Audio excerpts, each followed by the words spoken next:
It's time for us to look at the papers now. Let's see what the headlines are across the country this morning. I have with me in the studio CKN News CEO, Chris Kaydenwandu. Nice to see you. And then we have a lawyer and social commentator, Olayinka Oladaniels, with us in the studio. Nice to have you all with us this morning. Thank you very much. Great. Good morning. Now let's begin with the Tribune newspaper. That's where we start from this morning. And it says, NIMC, some people call it NIMC. NIMC workers begin strike over COVID-19, other issues. That's what Tribune says, and it's talking about the NIN drive in jeopardy. Okay, we'll certainly be talking about this as we get along. Daily Independent, on the other hand, he's saying NIN applicants groan, want more centers, a deadline extension. NIN applicants groan, want more centers, deadline extension. They say NIMC staff strike will affect registration, and EFCC warns Nigerians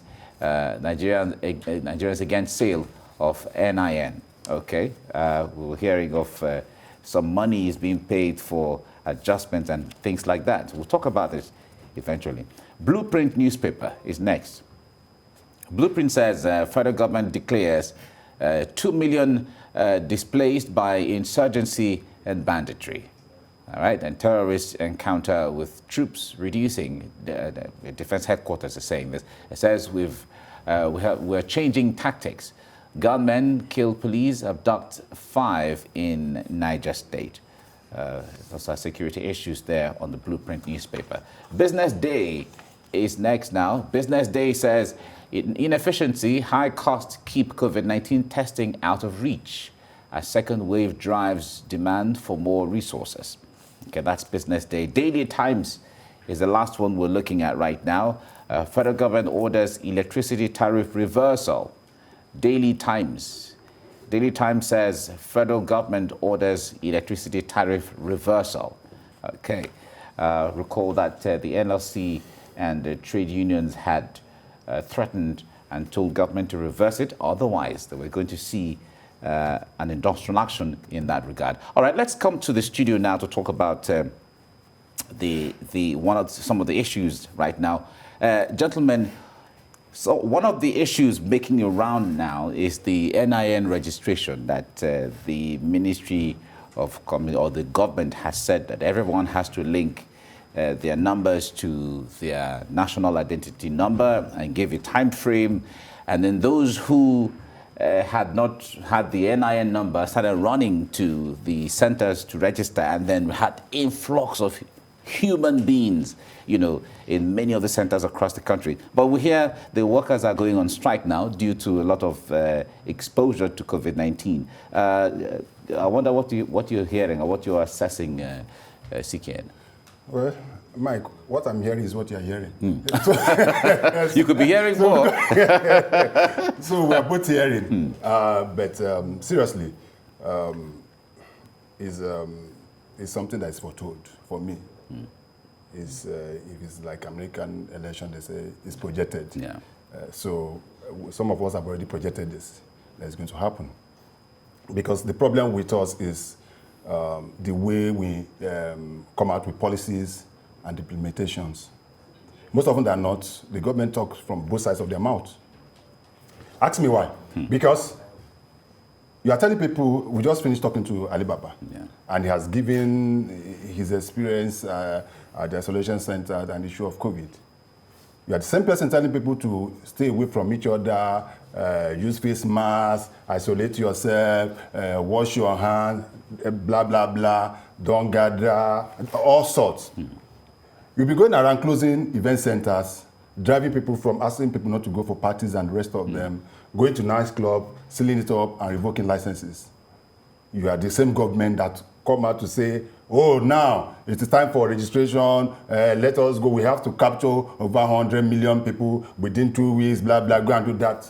That's not counterproductive, and that is where we are. So that is the reason, and you were asking earlier about why is it that people don't seem to believe. That is part of the reason why people don't believe that it's COVID-19.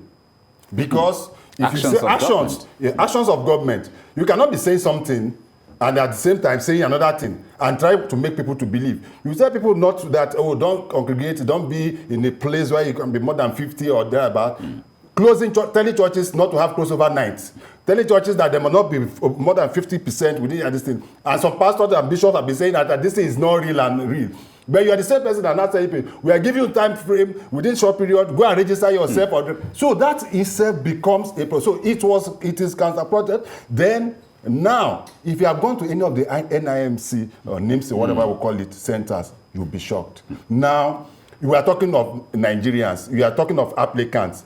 Now, the second part of it is that those that are doing the registration, the members of NIMCs, the staff did not talk about how to protect them under the circumstances. Yeah. They don't have the PPE, they don't have the necessary relevant things to work with. And you just push them to just go and die, if that is what the right word to do. So, it is expected that they will surely come. So, I totally agree with them on this. Olayinka, the point there is, do you think the telling all Nigerians, millions of Nigerians, to register within 1 week, 2 weeks, and then the extension is for another 2 weeks and another 1 week, and all of that. Do you think this is even generally ill-timed right now? I think that was the right question, the right direction, because that was where I wanted to eat. Okay. Because the timing.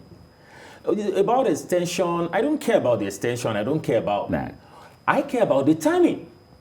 It's absolutely wrong. And this is where you find all these somersaulting policies, government policies. You are the one that will say this, you are the one that will say that. When NCC came to say, okay, all of you, until you have one phone, whatever, you must register with NIMC, at that time, I said, this is wrong.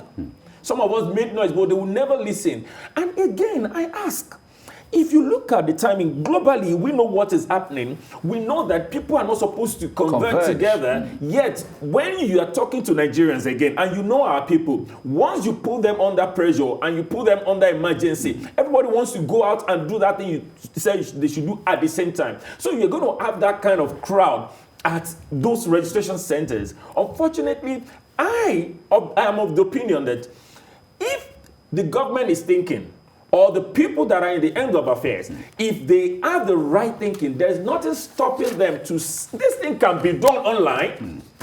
You can put up a structure, you can put up amenities, you can put up a portal, let people go, they can upload, we do, you want to get visa, you do most of your registration online, you upload your pictures, you put all your even transfer money is online right now. So why can't you tell Nigerians, sit in the comfort of your room, do your registration? It's that simple. So why do you have to put our people in this mess? Okay.